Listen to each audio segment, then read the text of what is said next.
Welcome back to 7L channel. Screen మీద కనిపించేది problem number 2కు సంబంధించిన సొల్యూషన్. ఒకసారి ఇది చెక్ చేసేసుకోండి. ప్రాబ్లం 2 ఆల్రెడీ మనము డిస్కస్ చేసుకున్నాము. ఇప్పుడు థర్డ్ ప్రాబ్లం ఒకసారి ఎక్స్ప్లెయిన్ చేసేసి 2 కాలం క్యాష్ బుక్ క్లోజ్ చేసేసుకుందాం. సో ఇక్కడ 2 కాలం క్యాష్ బుక్ సంబంధించిన ప్రాబ్లం మనకి ఇచ్చాడు. ఒకసారి దీన్ని చెక్ చేసుకొని సొల్యూషన్ రాస్తాము. సో ఓపెనింగ్ బ్యాలెన్స్ ఇచ్చాడు, cash in hand and cash at bank. Cash in hand always debit బ్యాలెన్సే ఉంటుంది, క్రెడిట్ బ్యాలెన్స్ ఉండే ప్రసక్తి లేదు. Cash at bank debit balance ఉండొచ్చు, క్రెడిట్ బ్యాలెన్స్ ఉండొచ్చు. మరి వాడు ఏమీ చెప్పలేదు కదా అంటే, ఏమీ చెప్పకపోతే it is always a debit balance. అంటే ఓవర్ డ్రాఫ్ట్ ఉన్నా లేదా క్రెడిట్ బ్యాలెన్స్ చూపిస్తుందన్నా వాడు స్పెసిఫిక్గా చెప్తాడు. క్యాష్ డిపాజిటెడ్ ఇంటూ బ్యాంక్ అన్నాడు కాబట్టి ఇది కాంట్రా ఎంట్రీ కింద వస్తుంది. క్యాష్ పర్చేజెస్ అంటే అర్థం ఏమి అంటే గూడ్స్ పర్చేజ్డ్ ఫర్ క్యాష్ అని అర్థము. Okay, cash received from Jyoti 50% deposited into bank. ఇది మనం ప్రాబ్లం చేసేటప్పుడు ఏ విధంగా డీల్ చేస్తామో చూద్దాం. Salaries paid to staff by cheque. Cash sales అంటే దీని అర్థము goods sold for cash sales, goods sold for cash అని అర్థం. Cash deposited into bank, cash deposit 4th మార్చ్కు 22nd మార్చ్కు సేమ్ సిచ్యువేషన్ ఉంది. నెక్స్ట్ మనకు withdrawn from bank for personal use. So ఇక్కడ మీరు గమనించాల్సింది పర్సనల్ యూజ్ అని ఇక్కడ డిస్కస్ చేస్తున్నాను. బట్ నెక్స్ట్ ఇక్కడ cash withdrawn from bank for office use, ఈ రెండింటికి కొంచెం డిఫరెన్స్ ఉందండి. ఇది కూడా ప్రాబ్లం ఎక్స్ప్లెయిన్ చేసేటప్పుడు చూద్దాం. 23rd పర్సనల్ యూజ్ అన్నాం, 26th ఆఫీస్ యూజ్ అన్నాం. గూడ్స్ పర్చేజ్డ్ ఫ్రమ్ రాము అన్నాడు, అంటే ఇది క్రెడిట్ పర్చేజ్ బుక్లో వస్తుంది. గూడ్స్ సోల్డ్ టు వాసు అన్నాడు, ఇది క్రెడిట్ సేల్స్ బుక్లో వస్తుంది. Check received from Vasu, so ఇక్కడ వాసు నుంచి చెక్ వచ్చింది. సో ఇది చెక్ రిసీవ్ అయినప్పుడు మనము సిచ్యువేషన్స్ ఆలోచించాల. సేమ్ డే డిపాజిట్ చేసినాడా లేకుంటే నెక్స్ట్ డే డిపాజిట్ చేసినాడా, అటువంటి సమయంలో డిఫరెంట్ సిచ్యువేషన్స్ ఉంటాయి. చూద్దాం, మనం ప్రాబ్లం చేసేటప్పుడు దీన్ని ఎక్స్ప్లెయిన్ చేసుకుందాం. చెక్ ఇష్యూడ్ టు రాము, ఇదేం ప్రాబ్లం లేదు, రాముకు చెక్ ఇచ్చినట్లు రాసుకుందాము. బ్యాంక్ ఛార్జెస్ సింపుల్ ప్రాబ్లం అండి. ఒకసారి దీని గురించి మనము డిస్కస్ చేద్దాం. సో ముందు ఓపెనింగ్ బ్యాలెన్సెస్ను మనము మన క్యాష్ బుక్లో వేసేసుకున్నాం. సో ఆల్రెడీ నేను క్యాష్ బుక్ యొక్క ప్రోఫార్మా రెడీ చేసి పెట్టుకున్నాను. సో మార్చ్ మంత్కి సంబంధించింది కాబట్టి ఇక్కడ మార్చ్ డేట్ వేసేసుకున్నామండి మనము. సో మార్చ్ 1st వచ్చింది. ఓపెనింగ్ బ్యాలెన్స్ అన్నాడు కాబట్టి ఓపెనింగ్ బ్యాలెన్స్ వేసేసుకున్నాం. To balance BYD. సో ఇక్కడ అమౌంట్స్ ఎంత ఉన్నాయో ఒకసారి చెక్ చేసుకోండి. 2 డెబిట్ బ్యాలెన్స్ అన్నాను, ఒకటి 75,800, రెండవది 32,900. సో ఇవి మనం డెబిట్ సైడ్ వేసేసుకున్నాం. ఓకే, నెక్స్ట్ ఆ తర్వాత ట్రాన్సాక్షన్ ఏముందో చూద్దాం. Cash deposited into bank, so ఇది కాంట్రా అండి, కాంట్రా రావాల. క్యాష్ డిపాజిటెడ్ ఇంటూ బ్యాంక్, నేనేమన్నాను, క్యాష్ డిపాజిట్ చేస్తున్నాము అంటే మనం ఎంట్రీ ప్రకారం ఆలోచిస్తే బ్యాంక్ ఈజ్ ద రిసీవర్ కాబట్టి బ్యాంక్ అకౌంట్ డెబిట్ చేస్తాము. Cash is going from the business కాబట్టి రియల్ అకౌంట్ ప్రకారం క్రెడిట్ వాట్ గోస్ అవుట్ అంటాము. కాబట్టి ఇక్కడ బ్యాంక్ అకౌంట్ ఎటార్ టు క్యాష్ అకౌంట్. సో ఇప్పుడు ఈ ఎంట్రీని మనము క్యాష్ బుక్లో పోస్టింగ్ చేయాలా. ఎట్లా చేయాలా, రిసీట్ సైడ్ ఎక్కడ వేయాలా, పేమెంట్ సైడ్ ఏది వేయాలా అనేది ఆలోచిస్తాం. కాబట్టి ఇక్కడ సింపుల్గా ఈ క్యాష్ బుక్ను మనము బ్యాంక్ అకౌంట్ అనుకుందామండి. ఎందుకంటే ముందు మనము బ్యాంకుకు డెబిట్ చేస్తాం కాబట్టి దీన్ని బ్యాంక్ అకౌంట్ అనుకోండి. సో బ్యాంక్ అకౌంట్లో మనము ఇప్పుడు పోస్టింగ్ చేయాలా. మనం రాసిన ఎంట్రీ ఏమండి, బ్యాంక్ అకౌంట్ ఎటార్ టు క్యాష్. డేట్ ఏముందో ఆ డేట్ వేసేసుకుందాము. సో టు క్యాష్ అనే రాసేసేయండి. ఓకేనా, అంటే బ్యాంక్ ఇది క్యాష్ బుక్ అనేది బ్యాంక్ అకౌంట్ అనుకోండి ఫర్ ద టైం బీయింగ్, ఈజీగా అర్థం కావడానికి. సో బ్యాంక్ అకౌంట్కి డెబిట్ చేస్తాం కాబట్టి డెబిట్ సైడ్ టు క్యాష్ అని రాస్తాము. సో ఇది బ్యాంక్ అకౌంట్ కాబట్టి బ్యాంక్ కాలంలో అమౌంట్ వేసుకోవాలా, లేదంటే డైరెక్ట్ క్యాష్ రాస్తాం కాబట్టి బ్యాంక్ కాలంలో అమౌంట్ వేసేసుకోండి. ఇది కాంట్రా, మనకు ఆపోజిట్ సైడ్ కూడా రావాల. Opposite side 4-3, so 4-3. ఇప్పుడు దీన్ని క్యాష్ అకౌంట్ అనుకున్నాం. బ్యాంక్ అకౌంట్ పోస్టింగ్ చేసేటప్పుడు దీన్ని బ్యాంక్ అకౌంట్ అనుకున్నాము. ఇప్పుడు ఈ క్యాష్ బుక్ను బ్యాంక్ అకౌంట్ అనుకుందాము. సో ఇది క్యాష్ అకౌంట్ అనుకుందాము. సో క్యాష్ అకౌంట్కు బ్యాంక్ అకౌంట్ ఎటార్ టు క్యాష్ అకౌంట్ అన్నాం, అంటే క్యాష్ అకౌంట్కు క్రెడిట్ చేస్తున్నాం కాబట్టి క్రెడిట్ సైడ్ రాయాలా. క్రెడిట్ సైడ్ ఏం రాయాలా, బ్యాంక్ అకౌంట్ ఎటార్ టు క్యాష్ అన్నాం కాబట్టి బై బ్యాంక్ అని రాయాలా. బై బ్యాంక్ అన్నాం కాబట్టి క్యాష్ కాలంలో అమౌంట్ వేయండి, కాంట్రా. ఇది లెడ్జర్ అకౌంట్లో పోస్టింగ్ చేసే అవసరం లేదు. అంటే దీనికి ఎప్పుడైతే మనము క్యాష్ బుక్లో cash and bank account maintain చేస్తామో ఇవి రెండు లెడ్జర్ అకౌంట్లో కనిపించవు. క్యాష్ అకౌంట్ కానీ బ్యాంక్ అకౌంట్ కానీ లెడ్జర్ అకౌంట్లో కనిపించవు కాబట్టి దీన్ని పోస్టింగ్ చేసే అవసరం లేదు. నెక్స్ట్ క్యాష్ పర్చేజెస్ అంటే ఇప్పుడు చెప్పినాను కదా, గూడ్స్ పర్చేజెడ్ ఫర్ క్యాష్ అంటే మనం పర్చేజ్ చేస్తున్నామంటే క్యాష్ బయటికి పోతుంది. సింపుల్గా పేమెంట్ సైడ్ రాసేయచ్చు, పేమెంట్ సైడ్ బై పర్చేజెస్ అని రాసేయచ్చు. సో దీని గురించి ఎక్కువగా ఆలోచించే అవసరం కూడా లేదు. సో చెక్ ఇచ్చినామా క్యాష్ ఇచ్చినామా చూడండి, క్యాష్ పర్చేజెస్. సో క్యాష్ ఇచ్చినాం కాబట్టి క్యాష్ కాలంలో వేసుకోవాలా 19,500. ఓకేనా. నా next 12th March cash received from Jyoti. Received కాబట్టి రిసీట్ సైడ్ వేసుకోవచ్చు. ముందు అమౌంట్ ఇది అకౌంట్లో పేరు రాసేసుకున్నాము, తర్వాత క్యాష్ ట్రీట్మెంట్ ఏం చేయాలా అని చూద్దాం. సో జ్యోతి నుంచి వచ్చింది కాబట్టి టు జ్యోతి అన్నాం. ఇప్పుడు మనకు కొంచెం లాజిక్ ఆలోచిస్తాం. 42,000 వచ్చింది. అవుట్ ఆఫ్ 42,000లో 50% డిపాజిటెడ్ ఇంటూ బ్యాంక్. సో చాలామంది కన్ఫ్యూజ్. 50% డిపాజిటెడ్ ఇంటూ బ్యాంక్ అంటే బ్యాంక్లో 21,000 ఈజీగా వేసేస్తారు. 21,000 ఈజీగా వేసుకోవచ్చు, ఏం కన్ఫ్యూజ్ లేదు. కానీ ఇంకొక 21,000కు కాంట్రా వస్తుందేమో అని డౌట్ వస్తుంది చాలామందికి. మిగతా 21,000కు కాంట్రా రాదండి. ఎందుకు రాదో చెప్తాను. సో ఇక్కడ మళ్ళీ 21,000 వేస్తాం. కాంట్రా రావాలంటే బాగా గుర్తుపెట్టుకోండి, క్యాష్ బాక్స్ నుంచి అమౌంట్ బయటికి పోవాల, లేదా బయట నుంచి వచ్చిన అంటే బ్యాంక్ నుంచి డ్రా చేసిన అమౌంట్ క్యాష్ బాక్స్లో వేయాల. అటువంటి సమయంలో మాత్రమే కాంట్రా వస్తుంది, మిగతా టైంలో కాంట్రా రాదు. సో ఇక్కడ నాకు జ్యోతి నుంచి వచ్చిన అమౌంట్ 21,000 క్యాష్ బాక్స్లో వేసుకున్నాను కాబట్టి 21,000 మాత్రమే క్యాష్ కాలంలో వేసినాను. మిగతా 21,000 క్యాష్ బాక్స్లో వేయకుండా బ్యాంకుకు పంపించినాను కాబట్టి 21,000 డైరెక్ట్గా బ్యాంక్ కాలంలో వేస్తాము. కాబట్టి 12th డేట్ ఇది కొంచెం ఇంపార్టెంట్గా పెట్టుకోండి, ఎందుకంటే ఇటువంటి సిచ్యువేషన్స్ అంటే ప్రాబ్లంలు మాటిమాటికి రావు కాబట్టి. సో ఒకవేళ అదే రోజు మనకు క్యాష్ వచ్చి ఆ క్యాష్ని డైరెక్ట్గా బ్యాంక్లో వేసేస్తే అప్పుడు డైరెక్ట్గా బ్యాంక్ కాలంలో వేస్తాం. కానీ ఇక్కడ ఏమైంది, 50% డిపాజిట్ చేస్తాము, 50% క్యాష్లో వేసుకున్నాం అన్నాడు కాబట్టి 50% మాత్రమే క్యాష్ కాలంలో వేస్తాం, మిగతా 50% బ్యాంకుకు పంపించినాం. కాంట్రా రాదు. కాంట్రా ఎందుకు రాదు మళ్ళీ చెప్తున్నాను, మన క్యాష్ బాక్స్ నుంచి మనం బ్యాంకు క్యాష్ డిపాజిట్ చేస్తే వస్తుంది. అదేవిధంగా బ్యాంకు నుంచి డ్రా చేసింది తెచ్చి క్యాష్ బాక్స్లో వేసుకుంటేనే కాంట్రా వస్తుందండి. ఓకేనా. సో ఇది జాగ్రత్తగా అర్థం చేసుకోండి. Next salaries paid. 17th March మనము శాలరీ పే చేస్తాము, చెక్ ద్వారా పే చేస్తామండి. అంటే బ్యాంక్లో పేమెంట్ పడాలా, ఎంత 24,000 కాబట్టి పేమెంట్ సైడ్ వేసేసుకున్నాము. పేమెంట్ సైడ్ బై శాలరీస్, ఇక్కడ బ్యాంక్ చెక్ ద్వారా పే చేస్తాం కాబట్టి బ్యాంక్ కాలంలో వేస్తాం. Next cash sales. సో ఇక్కడ కూడా గూడ్స్ సోల్డ్ ఫర్ క్యాష్ అని అర్థం. సో క్యాష్ సేల్స్ అంటే మనము సేల్ చేస్తున్నామంటే మనకు అమౌంట్ వచ్చింది కాబట్టి సింపుల్గా రిసీట్ సైడ్ వేసుకోవచ్చు. క్యాష్ అన్నాడు కాబట్టి క్యాష్ కాలంలో వేసుకోవచ్చు. సో మనకు సేల్స్ డేట్ ఎంట్రీ చేసుకోండి, టు సేల్స్ క్యాష్ కాలంలో అమౌంట్. ఓకేనా, 18,000. Next cash deposited into bank. Contra అండి. సింపుల్గా 4th పాయింట్ చూడండి, 4th Marchకి ఏముందో అదే 22nd Marchకి కూడా మనకు జరుగుతూ ఉంది. కాబట్టి ఇక్కడ క్యాష్ డిపాజిటెడ్ ఇంటూ బ్యాంక్, ఇక్కడ కూడా cash deposited into bank. Repeat Contra entry. Contra entry అంటే ఎట్లా వేయాలా అంటే ముందు మనం ఎంట్రీ ఒకసారి గుర్తు చేసుకుంటూ బ్యాంక్ ఈజ్ ద రిసీవర్, బ్యాంకుకు డెబిట్ చేద్దాం. Cash is going from the business, cash అకౌంట్కు క్రియేట్ చేద్దాం. ముందు బ్యాంకుకు డెబిట్ చేస్తాం కాబట్టి క్యాష్ బుక్ని ఏమనుకున్నాను నేను, బ్యాంక్ అకౌంట్ అనుకోండి. బ్యాంక్ అకౌంట్కు డెబిట్ చేస్తారు కాబట్టి డెబిట్ సైడ్ డేట్ వేసుకోండి, టు క్యాష్. టు క్యాష్ అని రాసి బ్యాంక్ కాలంలో అమౌంట్ వేసుకోండి. ఇది కాంట్రా. సేమ్ ఎంట్రీ రిఫ్లెక్ట్ అవుతుంది కాబట్టి క్రెడిట్ సైడ్ కూడా ఇది కాంట్రా అంటున్నాం, సేమ్ డేటు. బట్ ఇప్పుడు దీన్ని ఏమనుకోవాలా, బ్యాంక్ అకౌంట్ కాదు క్యాష్ అకౌంట్ అనుకోండి. మనం క్యాష్ అకౌంట్కు క్రియేట్ చేస్తున్నాం కాబట్టి క్రెడిట్ సైడ్ డేట్ రాసుకొని బై బ్యాంక్ అకౌంట్.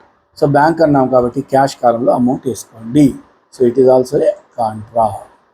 సేమ్ అండి, 4th డేట్కు 22nd డేట్కు సేమ్ ట్రాన్సాక్షన్ కాబట్టి కన్ఫ్యూజ్ ఏమి ఉండకూడదు.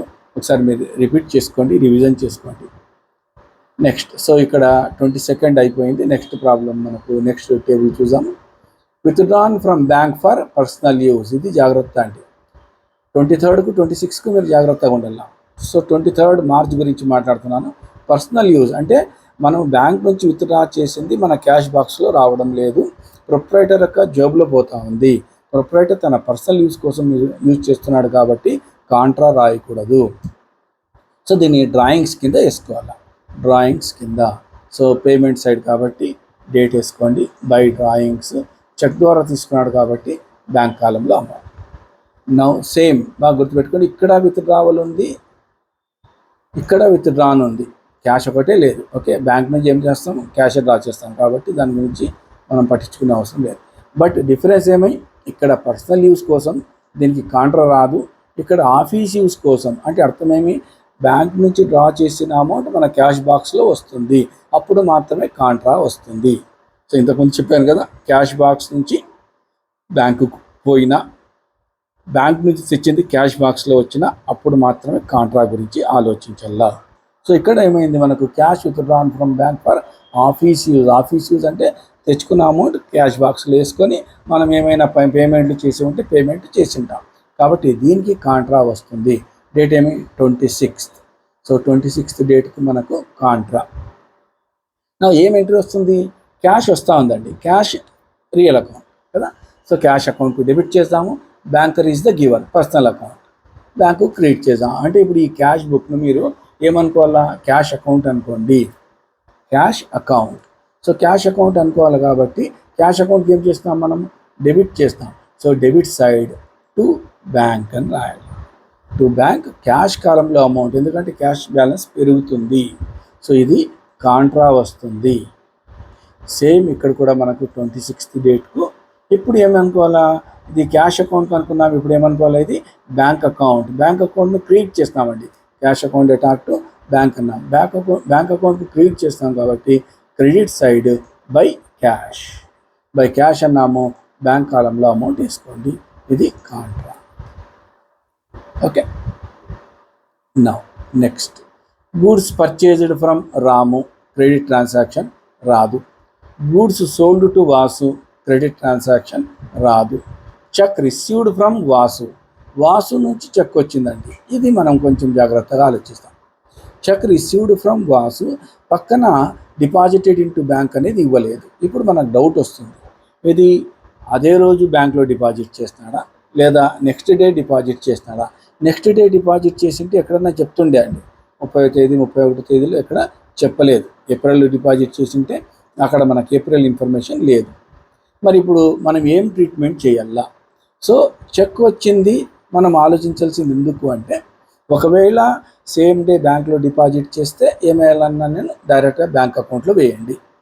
ఒకవేళ సేమ్ డే కాకుండా నెక్స్ట్ డే వేస్తే, నెక్స్ట్ డే అంటే సేమ్ డే కాకుండా అదర్ దాన్ సేమ్ డే వేస్తే, అంటే అదే రోజు కాకుండా వేరే రోజు ఎప్పుడన్నా వేస్తే, అటువంటి సమయంలో ఏం చేయాలన్నా, ముందు ఈ చెక్కును క్యాష్ కాలంలో వేసుకోవాలి, ముందు ఈ చెక్కును క్యాష్ కాలంలో వేయాలా. ఏ డే అయితే చెక్కును బ్యాంకులో డిపాజిట్ చేస్తాడో ఆ డే కాంట్రా ఎంట్రీ వేయాల. ఓకేనా, కాంట్రా ఎంట్రీ. కాబట్టి ఇప్పుడు మనం ఏమనుకుందాం, ఈ వాసు నుంచి వచ్చిన చెక్కును సేమ్ డే డిపాజిట్ చేస్తున్నాడు అనుకుందామా, లేకుంటే అదర్ డే డిపాజిట్ చేస్తున్నాడు అనుకుందామా. ఒకవేళ అదర్ డే డిపాజిట్ చేస్తున్నాడు అంటే గిన ఇది క్యాష్ కాలంలో వేసుకోవాలా, లేదు సేమ్ డే డిపాజిట్ చేస్తున్నాడు అనుకుంటే గిన బ్యాంక్ కాలంలో వేయాలా.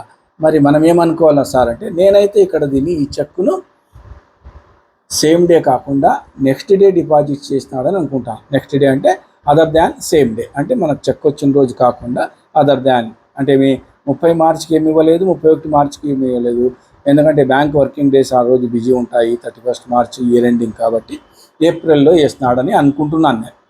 సో ఇప్పుడు నేను అనుకున్న ప్రకారం ఏం చేయాలి, ఇప్పుడు నేనేమనుకుంటున్నాను, it is not deposited in to bank on the same day, కాబట్టి దీన్ని నేనేమంటాను, క్యాష్ కాలంలో వేస్తాను. ఒకసారి చూస్తాను. సో ఇక్కడ డేట్ రిసీవ్డ్ కాబట్టి రిసీట్ సైడ్ వేద్దాము, వాసు నుంచి వచ్చింది కాబట్టి వాసు అన్నాను.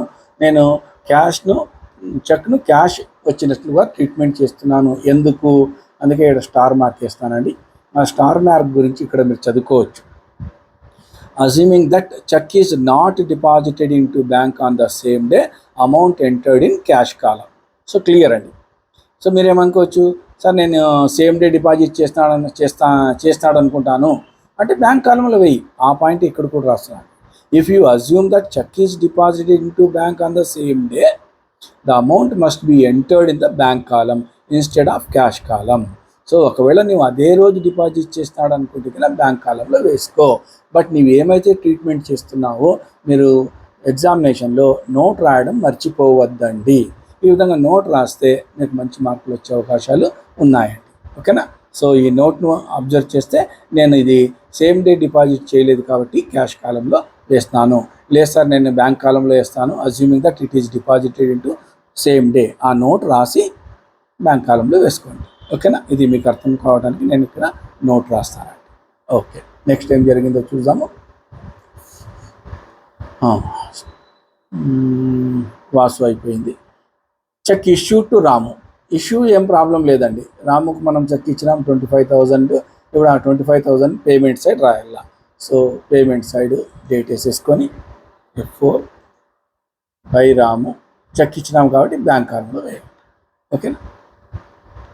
Next bank charges. Bank charges అంటే డైరెక్ట్గా బ్యాంక్ కాలంలోనే వేసుకోవాలండి. బ్యాంక్ ఛార్జెస్ అంటే బ్యాంకులు మాకు సర్వీస్ చేసిన దానికి ఛార్జింగ్ చేస్తారు కాబట్టి ఆ బ్యాంక్ ఛార్జెస్ బ్యాంక్ ద్వారానే బయటికి పోతుంది కాబట్టి సో బ్యాంక్ కాలంలోనే వేసుకోవాలా. బై బ్యాంక్ ఛార్జెస్ ఇక్కడ. సో అన్ని ట్రాన్సాక్షన్స్ రికార్డ్ చేసేసుకున్నాం కాబట్టి ఇప్పుడు దీన్ని మనము ఏం చేయాలండి, టోటల్స్ చేసుకోవాలా. టోటల్ చేసేటప్పుడు ఏం చెప్పినాను నేను, ఏదైనా ఏ సైడ్ అయితే ఎక్కువ ఉంటుందో ముందు ఆ సైడ్ టోటల్ చేయాలి. అంటే లెడ్జర్ టోటల్ చేసేటప్పుడు ఏం కండిషన్స్ అప్లై అవుతాయో అదే కండిషన్స్ అప్లై అవుతుందండి. ఇక్కడ నాకు క్యాష్ ఎప్పుడైనా కానీ డెబిట్ బ్యాలెన్స్ కాబట్టి ఆల్వేస్ డెబిట్ను ముందు టోటల్ చేసేసుకుంటాను క్యాష్ కాలంను. ఇదే అమౌంట్ను మనము ఈ సైడ్ కూడా వేసుకోవాలా. బ్యాలెన్సింగ్ ఫిగర్ కనుక్కోవాలా. బ్యాలెన్సింగ్ ఫిగర్ ఎంత అంటే 1,40,800లో ఈ 3 తీసేస్తే వచ్చేదే బ్యాలెన్స్ 57,300. నా ఇక్కడ బ్యాంకు కూడా మనము టోటల్ చేసుకోవాలి. కానీ ఒకసారి గమనిస్తే ఏ సైడ్ ఎక్కువ ఉందో చూసుకుంటే మీకు ఇక్కడ కూడా డెబిట్ సైడే ఎక్కువ ఉందండి. సో డెబిట్ సైడే ఎక్కువ ఉంది కాబట్టి మనం దీన్ని కూడా డెబిట్ సైడే ముందు టోటల్ చేసుకుందాము. 1,17,000 ఇది కూడా టోటల్ చేసుకుందాము. బ్యాలెన్సింగ్ ఫిగర్ ఏమి 117,900లో ఇవి తీసేసేయాలా. తీసేస్తే వచ్చేదే మనకు ఫిగర్ అండి. సో ఇక్కడ వేసేసుకున్నాం. ఓకే, 46,800. దీన్ని మనం ఏమంటాము, by balance. Date month end date వేసుకోవాలండి. దీన్ని బై బ్యాలెన్స్ C/D అంటాము. ఈ బ్యాలెన్స్ C/D మళ్ళీ మనం నెక్స్ట్ మంత్కు బ్రాడ్ డౌన్ చేస్తాము. అంటే ఇక్కడ 31st March 25 ఉంది, ఇక్కడ మనకు 1st April వస్తుందండి. 1st April 25 to balance B/D. ఇక్కడ ఈ అమౌంట్స్ మనకు రిఫ్లెక్ట్ అవుతాయి. 57,300 అండ్ 46,800. ఓకేనా? సో ఇప్పుడు ఇవి రెండు కూడా B/D ఎక్కడుందో ఇంపార్టెంట్ అండి. B/D ఎక్కడుంది మనకు, B/D డెబిట్ సైడ్ ఉంది. ఈ B/D ఎక్కడుందో దాన్ని బట్టి ఈ బ్యాలెన్సెస్ ఏమి అని చెప్తాం. సో B/Dలో డెబిట్ సైడ్ ఉంది కాబట్టి ఇది డెబిట్ బ్యాలెన్స్. ఒకవేళ B/D క్రెడిట్ సైడ్ ఉంటే దాన్ని క్రెడిట్ బ్యాలెన్స్ అంటాము. అంటే C/Dతో ఇంపార్టెంట్ లేదండి, B/D చూసి మనం డిసైడ్ చేయాలా. B/Dని చూసి మనం డిసైడ్ చేయాలా, ఇది ఇంపార్టెంట్. B/D ఎక్కడ ఉంటే అది డెబిట్ సైడ్ ఉంటే డెబిట్ బ్యాలెన్స్, అది క్రెడిట్ సైడ్ ఉంటే క్రెడిట్ బ్యాలెన్స్. ఓకే అండి. So this is about the 2 column cash book. So next క్లాస్లో నేను మీకు మళ్ళీ 3 కాలం క్యాష్ బుక్ గురించి ఎక్స్ప్లెయిన్ చేస్తానండి.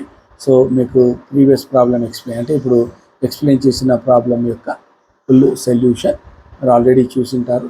చూసిన తర్వాత మీరు పర్సనల్గా ఒకసారి సాల్వ్ చేయండి. ఓకేనా? సో 3 కాలం క్యాష్ బుక్ బాగా రావాలంటే 2 కాలం క్యాష్ బుక్ బాగా రావాలండి. ఎందుకంటే ఇక్కడ ఉండే క్యాష్ కాలం, బ్యాంక్ కాలం 3 కాలం క్యాష్ బుక్లో కూడా ఉంటుంది. సో 2 కాలంలో ఎక్స్ప్లెయిన్ చేసినంత డీటెయిల్గా 3 కాలం క్యాష్ బుక్లో డీటెయిల్గా ఎక్స్ప్లెయిన్ చేసేది ఉండదు. ఎందుకంటే డూప్లికేషన్ ఆఫ్ వర్క్ అవుతుంది. కాబట్టి ముందు మీరు 2 కాలం క్యాష్ బుక్ను బాగా అర్థం చేసుకునే ప్రయత్నం చేయండి. ఓకేనా? నెక్స్ట్ వీడియో అప్లోడ్ చేసే వరకు హ్యావ్ ఏ నైస్ డే.